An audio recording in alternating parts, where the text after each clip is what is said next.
안녕하세요. 살아온 인생보다 살아갈 날이 짧을 그냥 평범한 아줌마입니다. 남편이 많이 아파서 제가 간호하는 시간이 많은데 그럴 때면 항상 이곳 사연 들으면서 대답 없는 남편한테 말도 걸고 남편 한쪽 팔에 기대 당신은 저러지 말라고 그러면 가만 안 둘 거라고 괜히 으름장을 놓기도 했습니다. 제 나름대로의 소통 방법이었죠. 그렇게 저 혼자 쫑알쫑알 떠들다 보면 왠지 남편이 벌떡 일어나 대답해 줄 것만 같았거든요. 그런 시간마저도 전 행복했는데 얼마 전 정말 억울하고 원통한 일을 겪었습니다. 남편 곁에 영영 발도 못 붙일 뻔했죠. 지금 생각해도 너무 열불이 나고 속이 상해 이렇게 사연을 보내게 됐습니다. 이렇게라도 이야기하면 이 불같은 마음이 좀 가라앉을까요? 제가 남편과 결혼한 건 30 후반. 그러니까 지금으로부터 꼭 20여 년 전이었어요. 남편은 첫 번째 부인과 사별하고 혼자 어린애 셋을 키우는 싱글 대디였죠. 전국을 돌아다니는 운송업자였는데 친구 소개로 만나게 됐습니다. 처음엔 측은지심에 이것저것 챙겨주고 도와주곤 했는데 나중엔 그 마음이 점점 자라 사랑이 되더라고요. 저도 한 번의 이혼을 겪었던 터라 새 인생을 살 수 있을까 불안한 마음을 갖고 살았지만 이 남자를 만나면서부터 저는 용기를 얻게 됐습니다. 항상 성실하고 매너 있고 책임감 있는 모습에 이 남자면 믿어봐도 문제 없겠다 싶어 짧은 연애를 하고 재혼을 하게 되었죠. 사춘기에 접어드는 남편의 애들을 보면서 내가 좋은 엄마가 돼주고 싶다라는 생각이 들기도 했고요. 남편의 나이가 저보다 5살이나 많고 딸린 애들도 많아 부모님의 반대가 심했지만 6개월 넘게 남편과 제가 끈질기게 설득하는 바람에 겨우겨우 지금의 남편과 결혼할 수 있었습니다. 결혼 당시를 생각해보면 화려한 드레스, 예쁜 결혼식보다도 아이들에게 나라는 존재가 어떻게 비춰질까 싶어 전전긍긍했던 기억밖에 없네요. 결혼과 함께 직장도 그만두고 신혼여행도 포기했어요. 애들이랑 하루라도 더 빨리 친해지고 싶었거든요. 당신 아무리 그래도 신혼여행은 가야 되지 않겠어? 제주도라도. 아니에요. 애들이랑 친해지고 나면 그때 가족여행으로 다 같이 가면 되죠. 앞으로 살 날이 창창한데 여행 한번 못 가겠어요? 지금은 우리 애들만 생각해요. 남편은 내내 미안해했지만 그럴 때면 저는 늘 괜찮다고 애들이 우선이라고 말하곤 했습니다. 진심이었어요. 새엄마가 아니라 평생을 함께할 진짜 엄마가 되어주고 싶었거든요. 고등학교 1학년이던 첫째, 중학교 2학년이던 둘째, 그리고 초등학교 5학년이던 막내까지 남편이 워낙 집 비우는 일이 많은 터라 그동안 애들은 어떻게 지냈나 싶어 어느 날은 남편한테 슬쩍 물어본 적이 있었어요. 애들은 그동안 누가 봐줬어요? 마땅히 친척도 없잖아요. 봐주긴 뭘, 다 큰 애들인데 그냥 생활비 주면 알아서 잘 지내던데? 그 말을 듣고 마음이 참 아프더군요. 고작 17살이던 큰애가 둘째, 셋째를 거의 키우다시피 하면서 지내왔다니 자기들끼리 똘똘 뭉쳐서 살았다는 얘기에 이제부터라도 내가 정말 좋은 엄마가 돼줘야지 하고 다짐했습니다. 그런 제 맘과 달리 사춘기라 그런지 제가 낯설어서 그런지 애들은 저한테 영 정을 못 붙이더군요. 애들 입장에선 친엄마 기억이 아직 선명하게 남아있는데 생판 처음 보는 제가 갑자기 집에 들어와서 이제부터 엄마를 하겠다니 혼란스러웠겠죠. 엄마가 떠난 지 몇 년 안 됐을 때였으니까요. 셋이 똘똘 뭉쳐 마치 저를 이방인처럼 대하더군요. 그래도 전 잠자코 기다렸습니다. 언젠가는 마음의 문을 열겠지 하고 자연스럽게 대했어요. 그래도 어쩐 일인지 남편 앞에서는 애들이 곧잘 엄마 엄마 하고 부르기도 하고 살갑게 대해줬어요. 애들도 노력하는구나 싶어 감동스럽기도 하고 저도 더 잘해주려고 노력했죠. 그렇게 시간이 흐르고 첫째는 대학에 들어가면서 독립했습니다. 학교 근처에 원룸을 얻어 자취하겠다길래 허락했어요. 좀 더 데리고 살면서 친해지고 싶었지만 그러면 오히려 역효과만 날 것 같아서 막을 수가 없더군요. 마침 그때 둘째는 고3을 준비하는 시기이기도 했고 막내도 고입을 앞두고 있어서 신경 쓸 게 정말 많은 시기였습니다. 첫째가 독립하던 날 4년 동안 고생했던 것들이 정말 주마등처럼 지나가더군요. 아줌마가 차린 밥은 뭐가 들어있을지 모르니까 안 먹겠다며 밥을 싱크대에 버리던 애들의 모습, 지 아빠 있을 때랑 없을 때 모습 바꿔가면서 사람 피 말리던 모습, 친구 때렸다길래 선생님 만나러 갔더니 새엄마가 자기한테 그렇게 해서 똑같이 해줬다고 거짓말했던 일까지. 잘하면 계모가 재산 노리고 애들한테 잘한다. 못하면 계모라 못한다.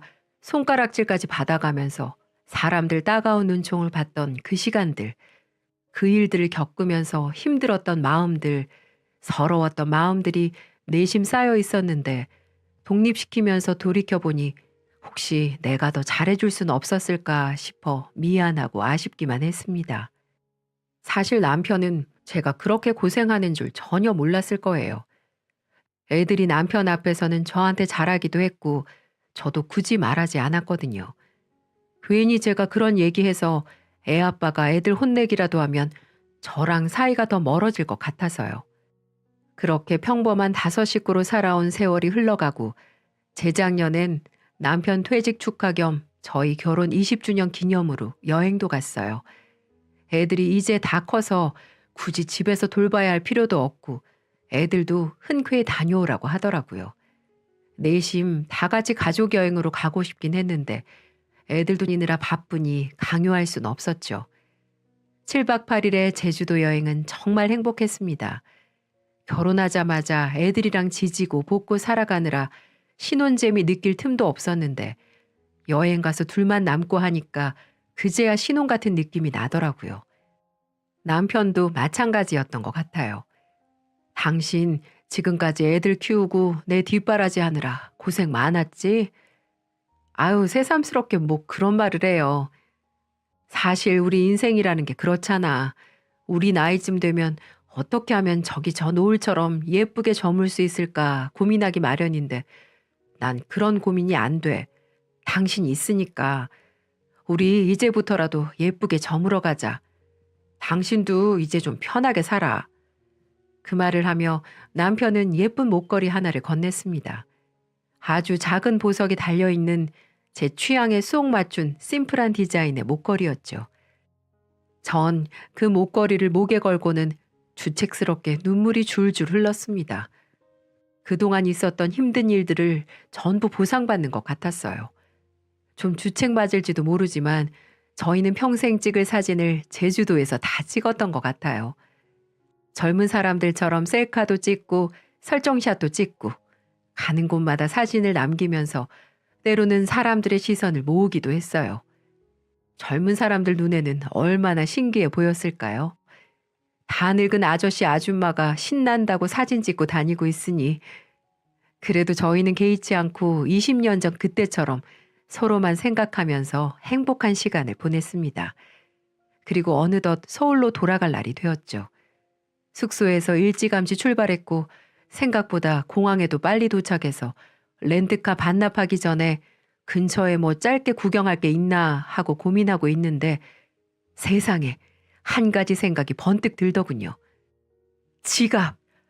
전날 밤에 호텔에서 야식 시켜 먹고 지갑을 현관 옆에 그냥 두고 온 것 같았어요. 설마 아니겠지 하면서 다급하게 손으로 가방 속을 휘저었지만 역시 지갑은 없었습니다.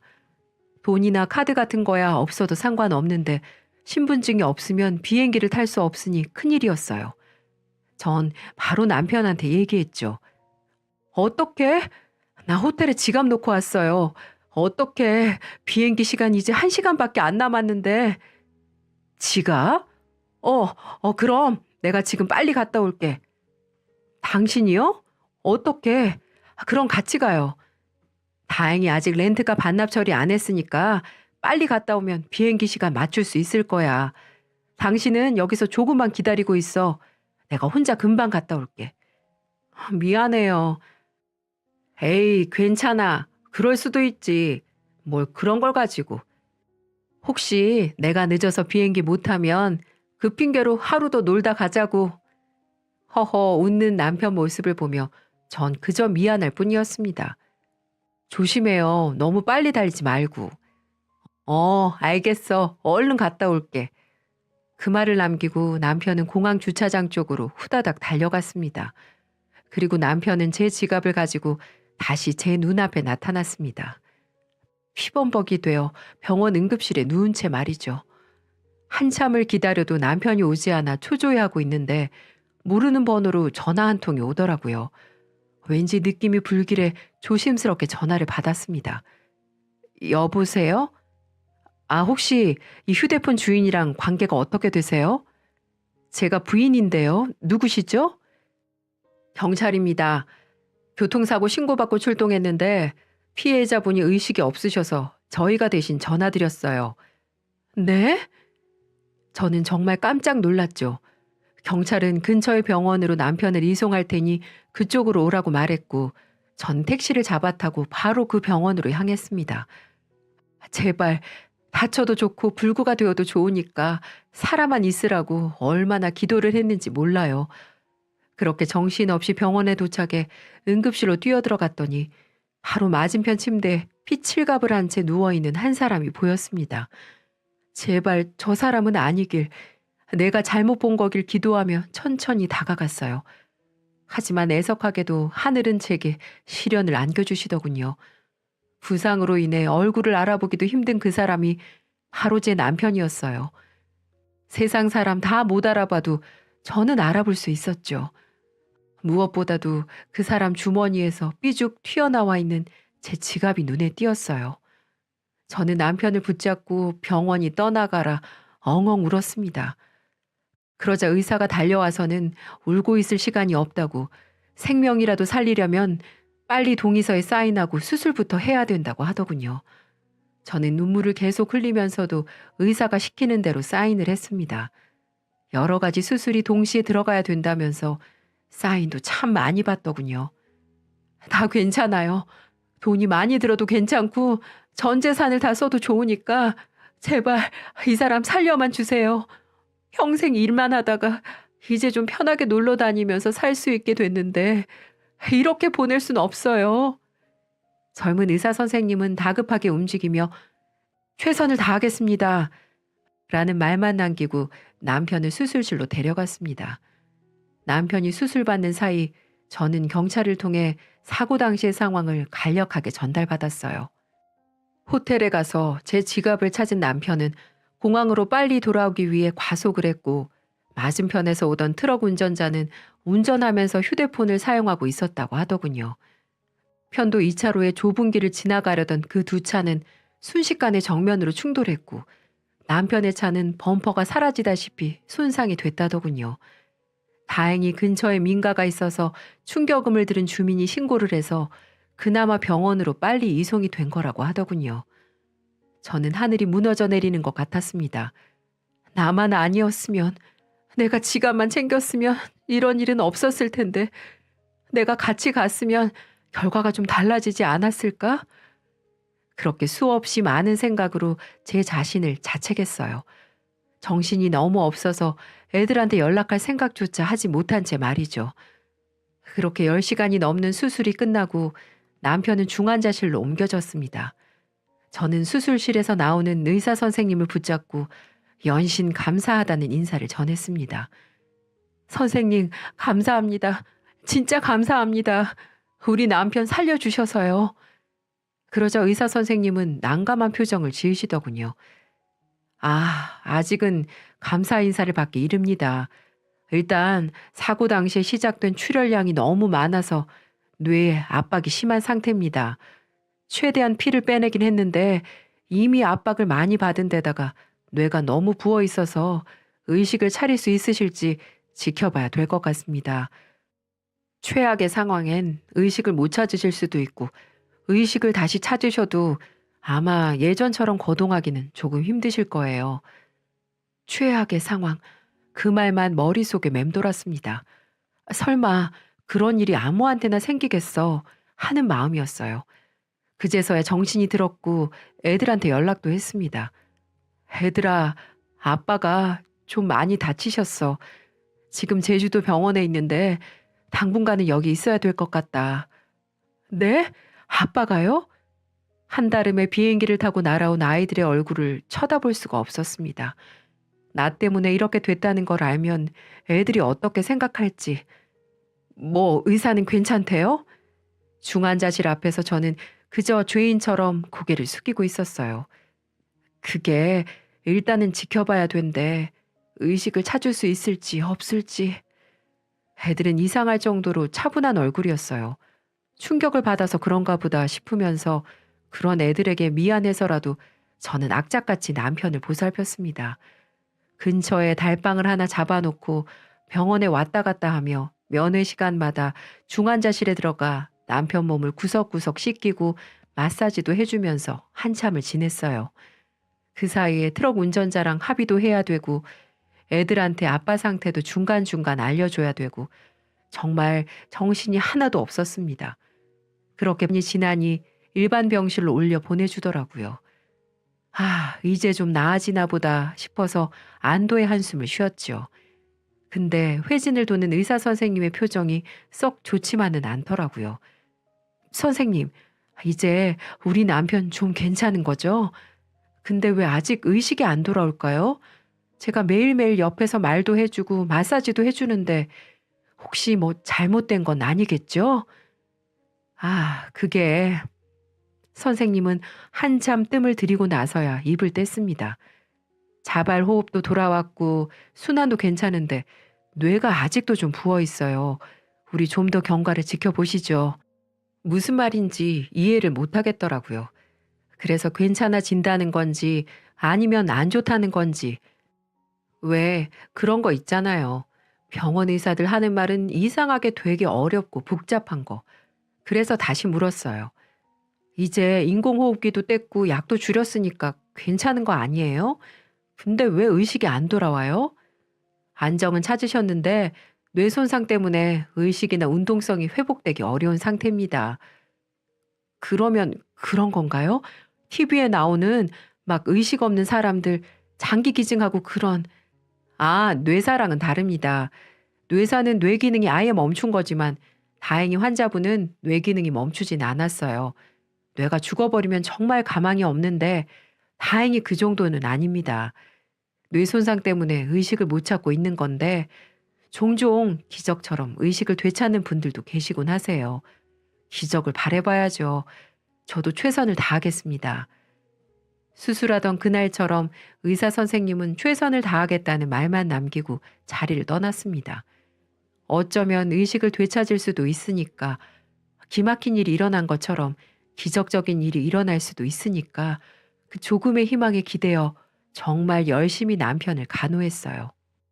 트럭 운전자 측에서는 빨리 합의하자며 1억 원을 제시했지만 저는 응하지 않았어요. 남편이 아직 깨어나지도 않았고 앞으로 얼마나 더 많은 돈이 들지도 모르는데 무작정 합의부터 할 수가 없었거든요. 그런데 제가 계속 합의를 거부하니까 어떻게 알았는지 애들한테까지 연락을 했더군요. 어느 날 갑자기 연락도 없이 애들이 병원으로 찾아왔어요.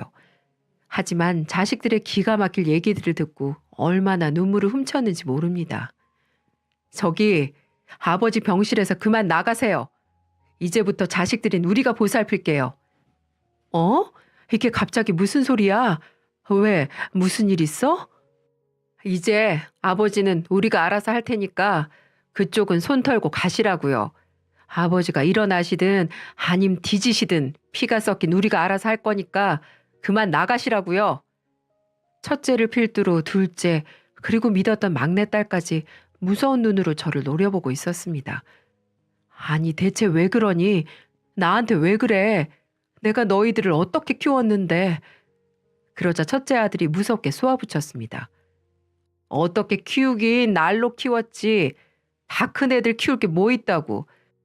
당신도 이제 이렇게 병신된 남편이나 간호하면서 살고 싶진 않을 거 아니에요. 그러니까 이제 그만하시라고. 아버지 보험금이며 합의금까지 혼자 다 날로 먹으려고 착한 마누라 코스프레 하고 계신가 본데 우리가 당신 그 속 모를 것 같아?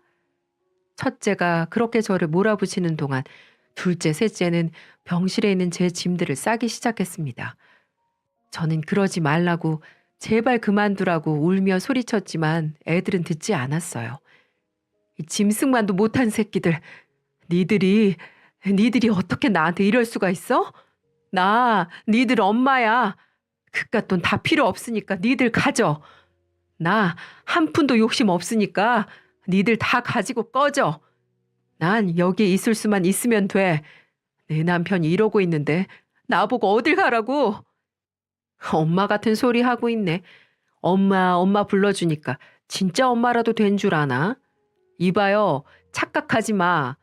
우리가 당신한테 엄마라고 불러준 건 순전히 아버지라는 저 인간 매질에 도저히 버틸 수가 없어서였어.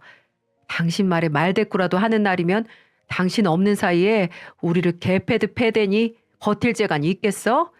그래서 역겨움 참아가면서 엄마 불러준 거지 당신을 엄마로 인정해서가 아니야. 대학 들어가면서 딱 그런 생각이 들더라고. 아, 몇 년씩이나 버티는 꼬라지를 보니 쉽게 나가떨어질 여자는 아니구나. 그래서 전략을 좀 바꿨지. 언젠가 이런 날이 오기만 기다리면서. 뭐? 니들이 이러고도 아버지 자식이라고 할 수 있어? 니들이 사람 새끼니? 내가 니들 키우며 살아온 게 벌써 20년이야. 20년. 그 세월을 어떻게 이렇게 짓밟아? 어떻게? 저는 제 가슴을 팍팍 치면서 울분을 토했습니다. 가슴이 갈기갈기 찢어진다 해도 그렇게 아프진 않았을 거예요. 그런 제 마음도 모르고 첫째와 둘째는 그런 저를 질질 끌어내더군요. 달방을 잡아놨던 여관으로 돌아가 얼마나 울었는지 모르겠어요. 밤새 잠 한숨 못 자고 고민한 저는 병원 앞에서 기다리다가 겨우겨우 딸을 만났습니다. 혜나야, 잠깐 얘기 좀 해. 너희들 무슨 일 있었니? 오빠들이 뭐라고 했어? 엄마한테 이러면 안 되잖아. 어? 왜 이래? 아니, 순진한 거야? 순진한 척 하는 거야? 뭐? 당신은 모르지? 우리가 어떻게 살아왔는지. 그게 무슨 말이야? 자세히 좀 말해봐. 아버지라는 그 인간 더 빨리 저렇게 됐어야 했어. 엄마 죽을 때 같이 죽었으면 더 좋았을 텐데 말이야. 어떻게 그런 말을. 아버지라고 부르고 싶지도 않아. 우리가 어떻게 살았는데 그 어린애들을 집에 버려두고 한 달에 10만 원 꼴랑 그걸 생활비라고 던져주고 밖으로만 놔돌았다고. 우린 라면 하나를 갖고 셋이 나눠 먹으면서 살았어. 그래야 다음 10만 원이 들어올 때까지 한 달을 버틸 수 있으니까. 그러다가 집에 오면 그때부터가 우린 진짜 지옥이었지. 술 사와라, 술상 차려라. 진상을 부리다가 술에 취하면 아무거나 잡고 우릴 개패듯이 팼어. 설마 그 성실한 사람이. 성실? 성실이 다 얼어 죽었네. 우리 엄마가 왜 죽었는데? 누구 때문에 죽었는데? 엄마 살아있을 때도 그 인간이 들어오는 날이면 온 가족이 다 긴장해야 됐어. 우리 엄마는 그 빌어먹을 손찌검 피해 도망가다가 교통사고로 죽었어. 우리랑 도망가기로 했었는데 바로 그 전날 골프채 들고 달려드는 그 인간 피해 도망가다가 죽었다고. 막내는 자기 머리를 쥐어뜯으며 엉엉 울었습니다. 정말 믿을 수 없는 이야기였어요. 적어도 저에게는 그런 모습을 보인 적이 없었거든요. 근데 당신한테는 다르더라. 우리 엄마는 지 때문에 죽었는데 당신한테는 아주 애처가가 따로 없더라고. 물론 오빠 말대로 당신한테 말대답이라도 하는 날이면 당신 몰래 우리를 또 개패듯 팼지만 말이야. 우리 엄마 죽게 한 그 인간, 그리고 그런 불쌍한 우리 엄마 자리 넘보고 들어온 당신까지 매일매일 저주했어. 세상에서 제일 고통스럽게 죽어버리라고. 그리고 이런 날을 기다렸지. 우리가 엄마 대신 복수하는 방법은 그 인간이 가장 힘들 때 처절하게 버려지는 거. 그리고 그 많은 재산 우리가 다 뺏어오는 거 아니겠어? 그건 다 우리 엄마 몫이니까. 우린 그 인간이 가진 모든 걸 다 뺏을 거야. 표독스러운 막내 얼굴에 깜짝 놀랐습니다. 결국 이러는 이유는 돈 때문이었어요. 혹시라도 남편이 죽으면 물려받을 재산들을 제게는 한 푼도 주기 싫다는 거였습니다. 20년 동안 단 한 번도 본 적 없는 표정이었죠. 아이들이 그런 마음을 갖고 있는 줄은 정말 꿈에도 몰랐던 저였기에 많이 당황스러웠어요. 애들아, 그래도 아빠인데. 닥쳐. 낳기만 한다고 부모가 아니야. 저런 부모는 없는 게 나아. 당신도 마찬가지야. 어줍지 않게 엄마 노릇하려고 하지 마. 우린 단 한순간도 당신을 엄마로 인정한 적 없어. 당신 때문에 우린 더 힘들어졌어. 당신 기분이 안 좋아도, 당신이 감기만 걸려도 다 우리 탓이라며 밤마다 얼마나 맞았는 줄 알아? 당신도 느껴봐야 돼. 우리 기분. 그 말을 남기고 다른 자리를 떠났습니다. 저는 병원 앞 대로에 앉아 얼마를 울었는지 모르겠어요. 중천에 떠있던 해가 어느새 뉘엿뉘엿지고 밤이 되고 나서야 일어섰습니다. 그렇게 꼬박 며칠이 지나고 달방에서 혼자 소주를 마시면서 저는 한 가지 결심을 했어요. 이대로 주저앉을 순 없다. 내 속으로 낳진 않았지만 정말 내 친자식으로 생각하고 20년간 애지중지 키운 애들한테 똑같이 되갚아주기로 결심했습니다. 아무리 내 속으로 낳지 않고 지금껏 내 아들처럼 내 딸처럼 그렇게 키워왔는데 이렇게 저를 쓰레기 취급하는 아이들을 보며 이를 악물 수밖에 없었습니다. 엄마로서 과연 해도 되는 짓인가 싶기도 했지만 그 애들이 저를 엄마 취급하지 않는 이상 저도 엄마라는 신분은 벗어 던지기로 했어요. 먼저 당당해지기로 했습니다. 제가 굳이 숨을 이유도 없었고 자식들에게 쫓겨날 이유도 없었습니다. 전 남편이 저렇게 누워있다지만 누가 뭐래도 그 사람의 아내였으니까요. 그렇게 박차고 병실 문을 여니 자신들이 돌보겠다고 큰소리 칠 때는 언제고 아무도 남편을 보살펴주고 있지 않더군요. 그리고 남편을 봤더니 제가 없는 동안 남편의 모습이 정말 말도 안 되게 망가져 있더군요. 간호사가 챙겨준다 하더라도 한계가 있을 수밖에 없잖아요. 환자가 워낙 많으니까요. 그래서 보호자의 손길이 중요한 건데 제가 떠난 이후로 누군가 남편을 보살핀 흔적은 없었어요. 몸도 건조한 데다 거무튀튀해져 있어서 한참을 닦이고 로션도 발라주고 거무스름한 수염을 말끔히 깎아주었습니다. 혈액순환 되게 곳곳을 마사지도 해줬고요. 그러다 보니 눈물이 울컥 차올라 남편 손을 붙잡고 하소연도 했어요. 여보, 나 정말 당신이랑 애들한테 최선을 다한다고 했는데 내 인생 왜 이렇게 됐을까요? 우리 어쩌다가 이렇게 됐어요?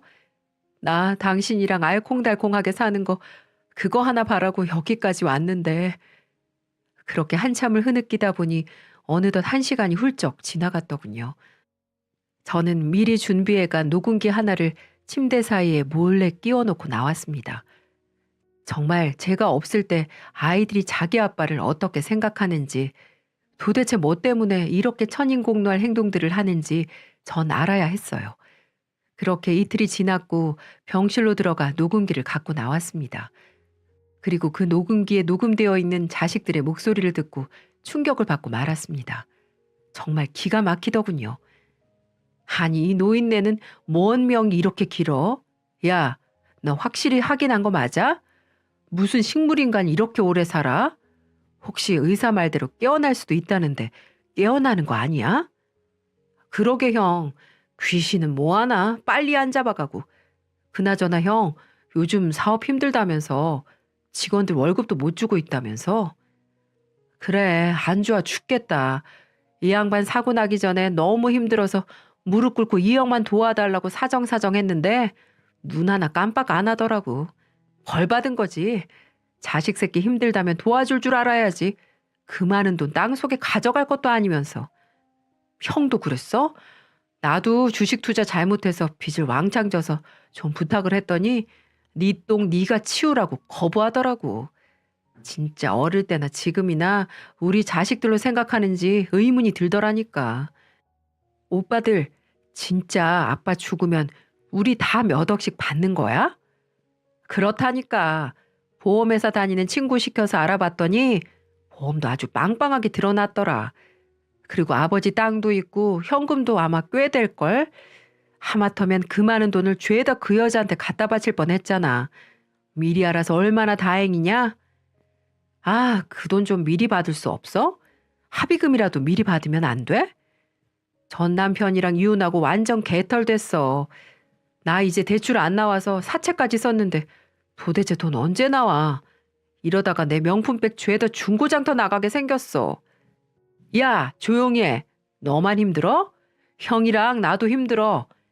우리 지금 코로나 때문에 사업 안 돼서 대출 다 끌어다가 겨우 버티고 있는 거 알잖아. 그러게 누가 이 시국에 사업을 하냐? 특순이 뭐니 할 때부터 알아봤어. 하던 사업도 접는 판에 무슨 사업을 한다고. 사업머리도 없는 사람들이. 야, 이게? 기가 막히더군요. 저한텐 그럴 수 있다 쳐도 자기들 친아빠한테까지 이럴 수가 있는지. 저는 녹음기의 내용을 듣고 왜 애들이 돈에 그렇게 집착하는지 알 수 있었습니다. 첫째는 사업을 하다 어려워지자 돈이 필요했던 거였고, 둘째는 투자를 하다 실패해 돈이 필요했고, 셋째는 지 잘못으로 지 남편과 이혼해 거의 무일푼으로 쫓겨나 돈이 필요한 상황이었던 거였어요. 아무리 돈이 필요했다고 하지만 부모도 모르는 이 아이들을 보며 남일이라고 생각했던 모든 것들이 저희에게로 다가오니 얼마나 가슴이 아팠는지 모릅니다. 저는 다음 날 바로 남편 병실에 갔습니다. 갔더니 첫째하고 셋째가 지키고 있더군요. 저를 보자마자 여길 또 왜 왔냐고 쫓아내려고 하더군요. 하지만 전 처음처럼 바보같이 당하지 않았습니다. 이런 못된 것들, 니네가 그래도 사람이야? 자식이야? 어떻게 니네 아버지한테 그럴 수가 있어? 하면서 제가 녹음했던 녹음본들을 들려주었습니다. 한 번만 더 날 욕보이거나 니네 아버지 저주를 퍼부으면 내가 가만히 있지 않을 거야, 이놈들아. 경찰 불러서 깜빵에 쳐넣을 거라고.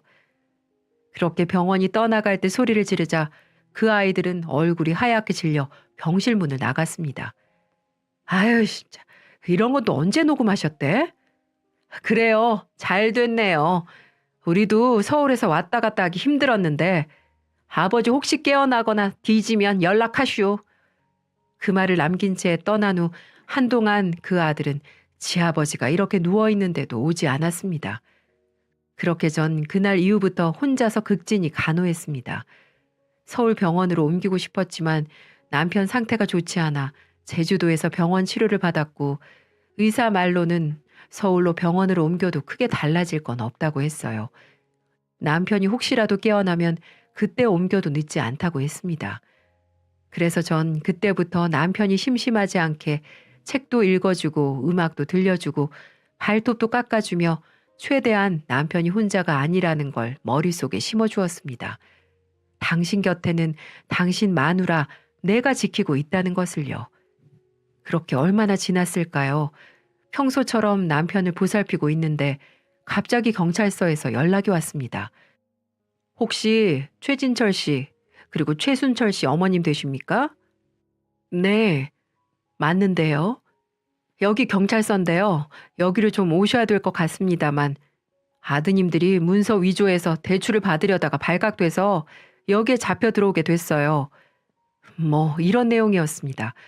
전 처음에는 이게 도대체 무슨 말인 줄 몰라 어리둥절했는데 다음날 시간을 내 경찰서에서 들은 얘기를 듣고 깜짝 놀라고 말았습니다. 아드님들이 아버님 최영호 씨 명의로 된 재산들을 빼돌리다가 은행에 걸리셨어요. 은행에 신고로 출동을 하니까 가짜 위임장, 인감도장, 신분증으로 3억을 인출하려고 했다고 하더라고요. 이것뿐만 아니라 아버님 신분증으로 휴대폰을 개설해서 아버님이 평소 쓰시는 카드 있으시죠? 거기에서 총 8천만 원을 카드론 받았고요. 그리고 집 담보로 대출 시도도 하셨고 이건 누가 봐도 명의도용 범죄 사기로 보이는데 그러면서 제게 물었습니다. 혹시 자식들이 돈을 인출하거나 휴대폰 개설해서 대출 받으시는데 동의하셨나요? 자식들 말로는 본인 부모님들이 허락을 하셨다고 하는데 알아보니 지금 아버지 상황이 사고로 의식을 잃은 상태라고 들었는데요. 요즘 명의도용 문서 위조 사기 범죄는 가족이라고 하더라도 처벌은 피하기 힘드실 겁니다. 자, 말해보세요. 동의하셨나요? 안 하셨나요? 전 그 말을 듣는 순간 머릿속이 복잡해졌습니다. 뭐라고 말을 해야 할지 분명 남편과 저 몰래 애들이 돈을 빼돌리려고 한 것 같은데 만약에 제가 그런 적이 없다고 하면 애들은 분명 무겁게 처벌을 받을 게 뻔했거든요. 곰곰이 생각을 하다 그동안 애들이 병원에서 저와 남편에게 했던 행동들이 주마등처럼 생각이 나더군요. 그것도 모자라 재산까지 빼돌리려고 했다는 소리를 듣고 굳게 마음을 먹기로 했습니다. 저희 그런 적 없습니다. 아마 자식들이 돈에 눈이 멀었나 봅니다. 하고 말을 해버렸어요. 경찰은 예상을 했다는 듯 이제부터 본인들이 알아서 할 테니 그만 돌아가시라고 하더군요. 나중에 연락을 준다면서 말이죠. 그렇게 경찰서에서 나오게 되었고 나오자마자 여러 가지 감정이 뒤섞여 얼마나 울었는지 모릅니다. 경찰서 나오는 계단에서 가슴을 부여잡고 이 말도 안 되는 상황에 주저앉고 말았습니다. 남의 일인 줄만 알았어요. TV에 나오는 뉴스를 보면서 부모를 때리는 폐륜 아들, 돈을 노리고 못된 행동들을 하는 자식들, 길거리에 버린 자식들, 이 모든 게 남 일인 줄 알았습니다. 하지만 막상 내게 불어닥치니 20년 동안 힘들게 보살펴온 모든 순간들이 떠오르며 이 현실에 이 말도 안 되는 상황에 살고 싶지 않을 정도로 너무 힘이 들었네요. 그렇게 전 두 다리에 힘이 풀린 채로 겨우겨우 다시 남편에게 갔습니다.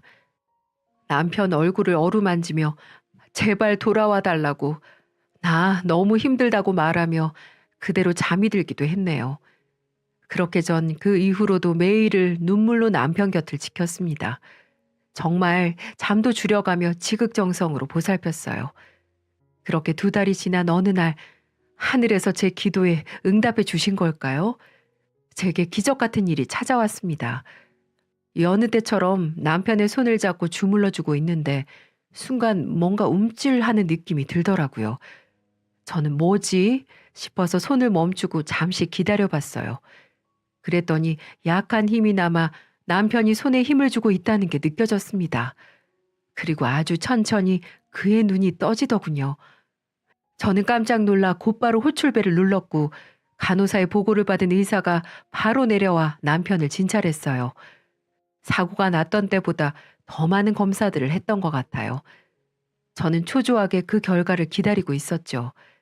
침대에 누워 실려오는 남편과 함께 병실로 돌아온 담당 의사를 붙잡고 저는 속사포처럼 이야기를 쏟아냈습니다. 선생님, 이제 이 사람 완전히 회복된 건가요? 정말 어떻게 이런 일이 있는지 정말 감사합니다. 감사해요. 의사도 제 손을 꼭 잡더니 이렇게 말하더군요. 보호자분, 환자분이 깨어나신 것 같아요. 정말 다행입니다. 다만, 네? 혹시 뭐가 있나요? 언어 상실증입니다. 네? 그게 뭐죠? 뭐 심각한 건가요? 쉽게 말하면 실어증이에요. 그래도 다행인 게 인지 능력이나 대화를 이해하는 능력에는 큰 문제가 없습니다. 언어 중추 자체는 괜찮은데 사고 당시 두부 외상으로 인해 말은 할 수 없는 상태인 것 같아요.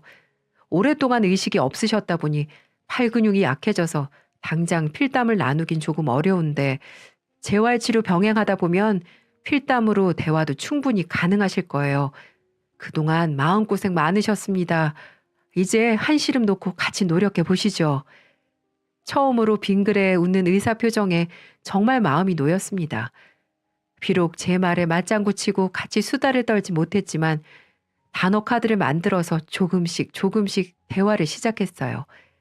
그리고 이제 의식도 찾았으니까 더 이상 제주도에 있을 필요가 있을까 싶어 서울로 남편을 옮겼습니다.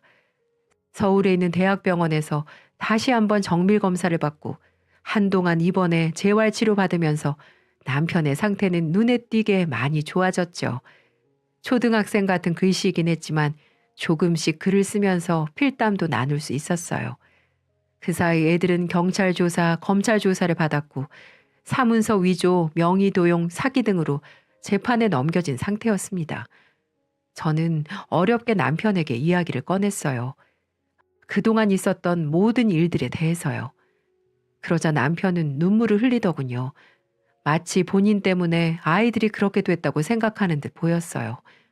혹시라도 혈압 올라 또 뇌에 문제라도 생기면 어쩌나 싶어서 걱정스러울 정도로 고통을 느끼는 듯 했습니다. 그렇게 며칠을 남편은 잘 웃지도 않고 먼 천장만 바라봤어요. 제가 무슨 말을 해도 대꾸조차 하지 않았습니다. 그렇게 저도 점점 지쳐갈 때쯤 남편은 삐뚤빼뚤한 글씨체로 변호사를 불러달라고 했고, 저는 그래도 자기 자식이니까 어떻게든 도와주려고 하나보다 생각했습니다. 근데 그게 아니더라고요. 남편은 변호사의 도움을 받아 그 자리에서 유언장을 작성했어요. 참 내용이 길었는데 핵심은 그거였어요. 자식들에게는 단 한 푼도 상속하지 않는다. 모든 재산을 아내인 유지윤에게 상속한다. 그리고 자신을 둔 아이들을 상대로 접근 금지 명령을 신청했어요. 얼마 뒤 변호사로부터 연락을 받았습니다. 첫째는 징역 1년을 선고받아 구속됐고 둘째와 셋째는 집행유예로 풀려났다고요. 그러면서 접근 금지 명령이 내려지긴 했지만 곧 찾아갈 수도 있으니 마음의 준비를 하라고. 애들이 찾아오면 바로 경찰과 자기를 부르라고 말이죠. 명의 도용에 사문서 위조까지 해서 대출까지 받았는데 집행유예라니. 아니나 다를까 애들이 몰래 찾아왔더군요. 저는 곧장 경찰과 변호사에게 연락했습니다. 남편은 애들을 향해 소리 없는 분노를 온몸으로 표출했습니다. 그리고 곧 도착한 변호사가 애들에게 유언 내용에 대해 전달하니 아주 거품 물고 쓰러지더군요. 애들은 제 머리채를 잡으려고 했지만 다행히 경찰을 불렀던 덕분에 험한 꼴은 피했습니다. 그게 저와 남편이 애들을 본 마지막 모습입니다. 남편의 강한 의지로 애들과 인연을 아예 끊어버렸습니다. 그리고 혹시라도 차후에 생길 불미스러운 일을 방지하기 위해 남편의 모든 재산은 제 명의로 바꿔두었고 제주도에서 쓰인 녹음기는 변호사를 통해 계속 보관하기로 했어요. 부모 은혜도 저버리고 돈에만 눈이 불타던 그 짐승만도 못한 것들은 그렇게 돈 한 푼 없이 자기들이 진 빚더미에 깔려 지옥 같은 날들을 보내게 됐습니다. 들려오는 소문으로는 셋 다 폐인이 다 되어 여기저기 돈 빌리러 다니고 있다더군요. 빌려주는 사람은 없을 테지만은요. 솔직히 마음이 아프기도 해요. 어렸을 때 아버지 사랑을 받지 못했던 아이들의 분노가 어른이 되어서 이렇게 표출하다 보니 거의 집안이 풍비박산 난 거나 마찬가지니까요. 그래서 저는 생각을 하고 있어요. 아이들도 모든 상처들을 잊고 올바른 아이들로 돌아오기만을요. 여러분들도 생각해 보시면 남편과 제가 죽으면 모든 재산들이 누구에게 가겠나요? 하지만 아이들이 변하지 않고 계속 이렇게 나온다면 전 절대 아이들에게 돈 한 푼 물려주지 않을 겁니다. 이 돈 때문에 아이들을 더 이상 망치고 싶지 않습니다. 그리고 그 일이 있고 병원에서 퇴원한 남편은 서울에서 제일 좋은 시설로 옮겨 케어받고 있습니다. 그리고 남편과 저는 트럭 운전자에게서 받은 합의금은 어떻게 쓰면 좋을까 생각하다가 작년 겨울 크리스마스 때 사회에 기부했습니다. 살아보니 돈도 중요하지만 사람 목숨이 제일 중요하다는 걸 깨달을 수 있었거든요. 돈이 없어 병을 치료하지 못한 사람들에게 조금이라도 희망을 주고 싶어 내린 결론이었죠. 그리고 이렇게 저희도 선행을 베푼다면 하늘에서 남편에게 건강이라는 선물을 주지 않을까 싶기도 했고요. 살면서 남의 자식 키운다는 거 정말 쉬운 일이 아니더군요. 이 세상의 모든 새엄마, 새아빠들 정말 존경합니다. 물론 재혼 가정의 아이라고 해서 다 저희 집 놈들처럼 크진 않을 거예요. 바르게 크는 아이들이 훨씬 많을 겁니다. 분명 우리 아들도 한때는 착하고 좋은 아이들이었어요. 하지만 이 험악한 세상이 아이들을 저렇게 만들지 않았나 싶어 마음이 아프기만 합니다. 하지만 이젠 전 단 하나만 생각하고 살아가려고 합니다. 언제 일어설 줄 모르는 남편이 하루빨리 건강한 내 남편으로 돌아오길 간절히 바라며 꿋꿋이 살아갈 거예요. 언젠가는 제게도 웃을 날이 올 수 있겠죠? 이 사연을 쓰느라 무려 3일이나 걸렸는데 방송 나갈 때쯤 이 영상을 보면서 저도 힘내보도록 하겠습니다. 마지막으로 남편에게 한마디 남기고 이만 사연 줄이도록 할게요. 최영호 씨, 이렇게 무사히 깨어나줘서 고마워. 당신은 나의 유일한 친구이자 남편이야. 그러니 우리 힘내서 두 발로 일어설 때까지 힘내보자. 우린 할 수 있어. 내가 그렇게 될 수 있도록 더 노력할게요. 사랑합니다.